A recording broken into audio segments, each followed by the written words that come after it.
Réveille les sources de l'eau vive qui dorment dans nos cœurs. Toi, Jésus qui nous délivre, toi le don de Dieu. Elle rase les murs. Elle est sortie au milieu du jour, à l'heure où l'ensemble de la population du village, au contraire, prend le frais dans la maison. Elle est seule dans la rue. Elle porte une cruche vide. Cette cruche, c'est tout un symbole pour elle. Symbole d'une immense soif. Bien sûr, aux yeux de la population, c'est la femme facile. Vous savez, la femme aux 5 maris dont on rit. Tous ces hommes qui la désirent secrètement la nuit et qui le jour la pointent du doigt. Cette femme qui chemine vers le puits, c'est une femme qui porte en elle une soif inextinguible d'être aimée pour elle-même. Un amour infini qu'aucun homme n'a jamais réussi encore à lui donner. Et voilà qui avance, qui chemine. Parce que soudain, au loin, elle voit un homme assis auprès du puits. Elle avance les yeux baissés. Elle sait bien qu'une femme seule ne doit pas se promener comme ça en plein jour. Ordinairement, les femmes vont au puits le matin, toutes ensemble, ou le soir. Mais là, en plein jour, elle hésite à rebrousser chemin et puis elle continue avec sa cruche. Alors là, une voix se fait entendre. « Donne-moi à boire ». Elle lève la tête. Est-ce bien lui qui m'a parlé ? Donne-moi à boire. Quoi, toi ? Toi me demander à boire ? À moi, une femme ? Et une Samaritaine ? Et lui de reprendre « Donne-moi à boire ». Comme elle est belle l'attitude de Jésus. Voilà un homme qui n'aborde pas cette femme comme un juge, mais qui l'aborde les mains ouvertes, en mendiant. J'ai besoin de toi, j'ai besoin de ton eau, donne-moi à boire. Cette demande de Jésus, elle remonte loin, très loin. Souvenez-vous, au désert, après la sortie d'Égypte, le peuple, lui aussi, a soif, après 3 jours de marche dans le désert. Et le voilà qui murmure, qui se tourne vers Moïse et dit « Donne-nous à boire ».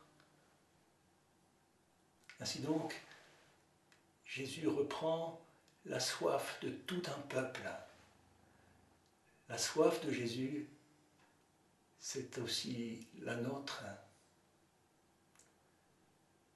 Mais cette demande de Jésus, elle me fait aussi penser à une autre soif, celle qu'il va exprimer un jour sur la croix. J'ai soif. J'ai soif. Et c'est Mère Teresa de Calcutta qui m'a fait comprendre toute la profondeur de ce cri de Jésus. Vous savez, Mère Teresa était entrée dans une congrégation religieuse qui s'occupait des jeunes filles bourgeoises de la société de Calcutta en Inde. Et elle travaillait là comme professeure. Et puis un jour, la voilà qui part faire sa retraite annuelle. Elle est en train, en première classe, pour être préservée des classes populaires. mais elle regarde par la fenêtre. Et là, elle voit tous ces mendiants des rues. Et alors, elle entend très distinctement ce cri de Jésus, « J'ai soif ». Ce jour-là, elle comprend que Jésus a soif à travers la faim et la soif des hommes et des femmes d'aujourd'hui. Et au retour de sa retraite, elle demande la permission d'aller vivre au milieu de tous ces pauvres dans un des bidonvilles de Calcutta. C'est ainsi que commence son aventure. Donne-moi à boire. Mais derrière cette demande de Jésus, il y a aussi ce désir qu'a Jésus de révéler la propre soif de cette femme, de mettre au jour ce désir d'une eau vive.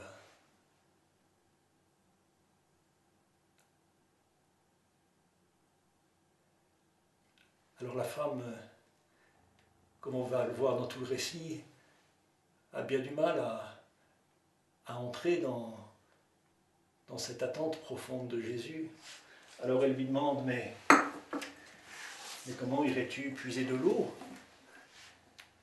Tu n'as pas les ustensiles pour le faire. Et puis on sait que le puits est profond, il fait plus de 30 mètres de fond. Et Jésus de lui répondre, si tu savais le don de Dieu, si tu connaissais celui qui te dit « donne-moi à boire », c'est toi qui lui aurais demandé, il t'aurait donné de l'eau vive. Si tu savais le don de Dieu, c'est-à-dire si tu connaissais celui qui te dit. Le don de Dieu, c'est Jésus lui-même. C'est Jésus lui-même qui se donne. Si tu savais le don de Dieu. Laissons résonner en chacune de nos vies cette invitation de Jésus. Connaître le don de Dieu. C'est-à-dire le connaître lui la source d'eau vive.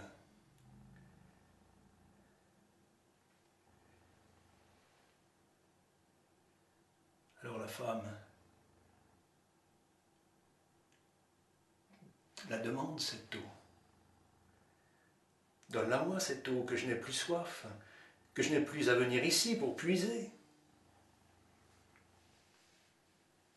Alors Jésus, à cette interpellation étrange, va, appelle ton mari et reviens.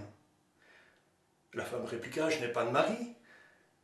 Jésus reprit, tu as raison de dire que tu n'as pas de mari, car tu en as eu 5, et celui que tu as maintenant n'est pas ton mari. Là, tu dis vrai. Voilà que Jésus perce son secret profond. Jésus perce sa douleur inavouée. Cette femme aux 5 maris, cette femme qui n'a jamais été aimée vraiment, parce que les hommes la prenaient pour l'acheter comme un vulgaire paquet. Et voilà que pour la première fois, un homme la regarde telle qu'elle est, et sa blessure n'est plus le lieu du jugement, mais le lieu de la miséricorde.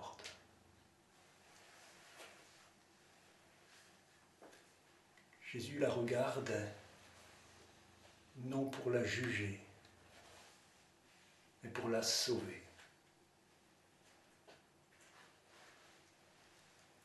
Son histoire, sa pauvre histoire, devient le lieu de la rencontre avec le Christ.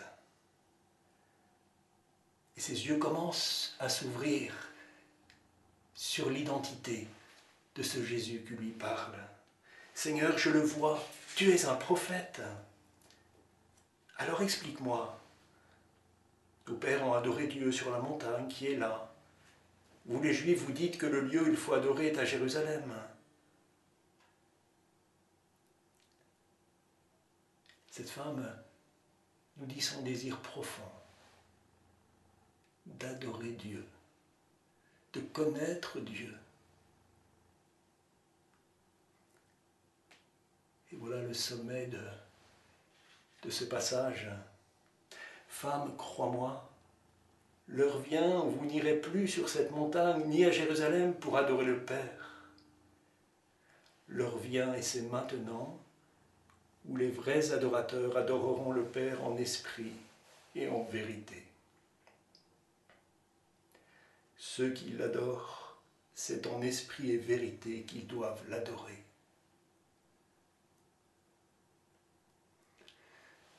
Le lieu de l'adoration, c'est ton propre cœur. Le lieu de la présence de Dieu, c'est ta propre vie. Pas besoin d'aller ici ou là, tu peux le trouver en toi, en toi-même.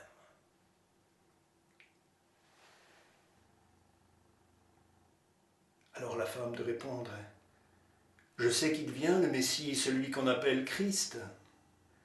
Quand il viendra, c'est lui qui nous fera connaître toutes choses. Jésus lui dit, moi qui te parle, je le suis. Je le suis. Souvenez-vous, lorsque Moïse demandait à Dieu qui lui parlait au buisson ardent, mais dis-moi quel est ton nom?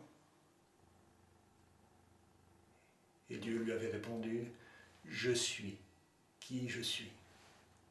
Je suis celui qui fait être. Je suis celui qui donne la vie, celui qui fait exister. Je suis.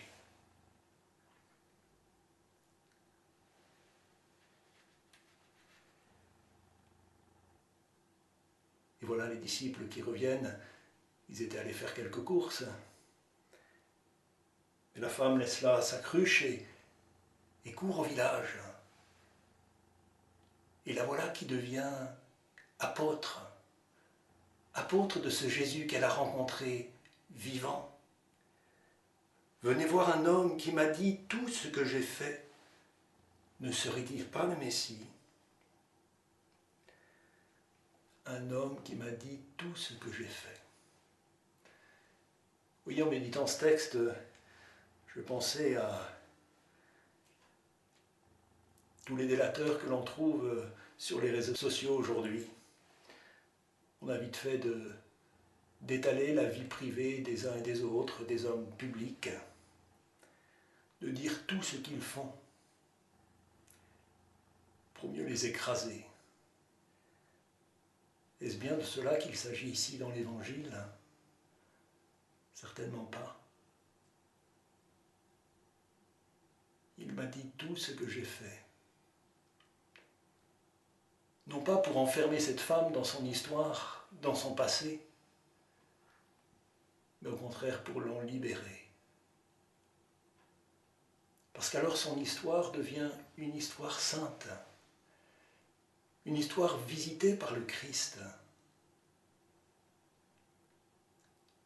Son histoire désormais s'écrit au présent et au futur.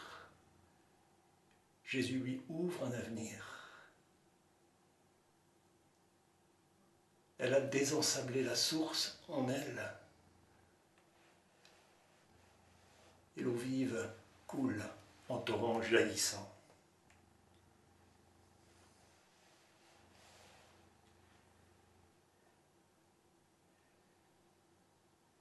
Les disciples qui sont revenus avec les provisions disent « Hé Rabbi, viens manger avec nous ».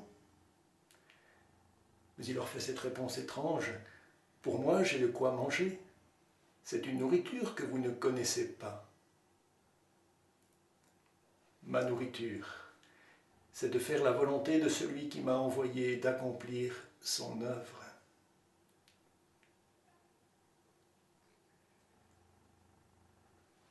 Alors beaucoup de Samaritains de cette ville crurent en Jésus à cause des paroles de la femme qui avait rendu ce témoignage, il m'a dit tout ce que j'ai fait.